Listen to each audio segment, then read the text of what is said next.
Bien, frères et sœurs, c'est l'une des paroles les plus sérieuses qui doivent être écoutées. L'esprit de l'erreur. Celui qui est de Dieu, il nous écoute. Nous écoute, nous qui parlons sous un mandat divin, sous l'inspiration directe du Saint-Esprit, prêchons la parole de Dieu.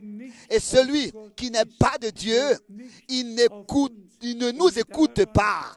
Et c'est en cela que nous reconnaissons l'esprit de cette personne-là.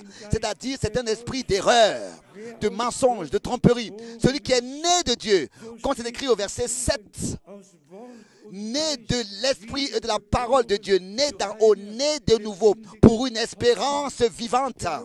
Celui qui est né de nouveau, né de Dieu, il a la nature, la nature de Dieu. Et par cette nature de Dieu, il est en communion avec Dieu, tel que les enfants ont communion, en contact avec leurs parents. C'est ainsi que nous tous qui sommes nés de Dieu, nous sommes en communion avec Dieu. Et laissez-moi encore vous, et nous connaissons Dieu. Et laissez-moi encore vous dire cela. Celui qui n'est pas né de Dieu ne nous écoute pas non plus. Il ne nous écoute pas.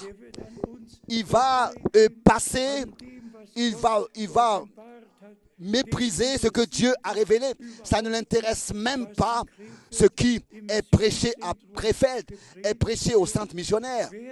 Mais celui qui est né de Dieu, celui qui a vraiment l'esprit de Dieu, la vie de Dieu, reçu la nature de Dieu, la réconciliation, le pardon de ses péchés, la grâce et le salut, il est né de Dieu, il connaît Dieu, il aime, et tous ceux qui sont nés de Dieu écouteront la vraie parole de Dieu.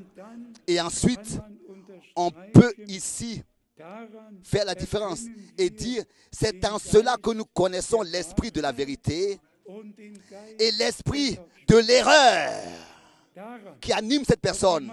Si en ce que quelqu'un écoute ou n'écoute pas, accepte ou n'accepte pas, croit ou ne croit pas, en cela on reconnaît quel esprit il a. L'incrédulité l'incrédulité détruit, l'erreur détruit. Et c'est un esprit, comme le Seigneur a dit, si vous ne croyez pas que je le suis, vous mourrez dans vos péchés. Jean 8.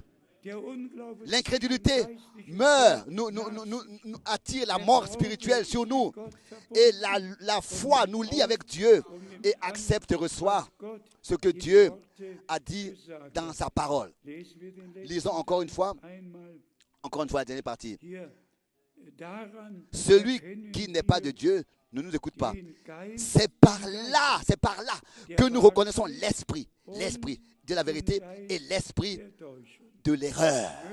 C'est un esprit que Dieu accorde sa grâce, que dans chacun de nous et dans tous ceux qui maintenant croient le message divin, que ce soit l'esprit de la vérité qui nous domine et qu'il n'y ait pas un autre esprit de mensonge et d'erreur où alors notre cœur est habité de l'esprit de Dieu, de l'esprit de la vérité. Et on ne peut pas être habité en même temps d'un autre esprit. Ce n'est pas possible. Ainsi que Dieu puisse accorder sa grâce pour que nous puissions recevoir vraiment l'esprit de la vérité.